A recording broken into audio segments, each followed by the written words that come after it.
আজকে আমরা যাব প্রায় ৩০০ বছর পুরনো ঐতিহাসিক জাগ্রত মন্দিরে। তো চলো বন্ধুরা, দেরি না করে ঘুরে আসি। সেই জন্য দুজন মিলে রেডি হয়ে কিন্তু বেরিয়ে পড়েছি আমাদের গন্তব্যের উদ্দেশ্যে। তোমরা হয়তো দেখে বুঝেই গেছো অনেকে যে আমরা এখন কোথায় যাচ্ছি। হ্যাঁ, ঠিকই ধরেছো, আজকে আমরা যাচ্ছি আরংঘাটাতে। তোমরা যদি ট্রেনে আসতে চাও তাহলে গেদে লোকাল ধরে আরংঘাটা স্টেশনে নেমে সেখান থেকে হাঁটা পথ 2 থেকে 5 মিনিটের মধ্যেই তোমরা পৌঁছে যাবে যুগল কিশোর মন্দিরে। আর এখানে এখন চলছে মেলা, দেখতেই পারছো কত মানুষজন এখানে ঘোরাফেরা করছে আর কত দোকান রয়েছে। কিছু কিছু দোকান খোলা আছে, আবার কিছু কিছু দোকান বন্ধ আছে।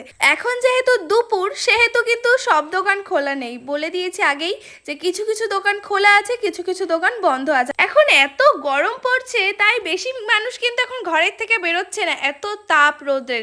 তো যাই হোক, তোমাদের জন্য কিন্তু আমি চলে এসেছি এই রোদ গরমের মধ্যে এই মন্দিরে। মন্দিরের গেটের দুই পাশেই দেখো কত দোকান রয়েছে, খেলনা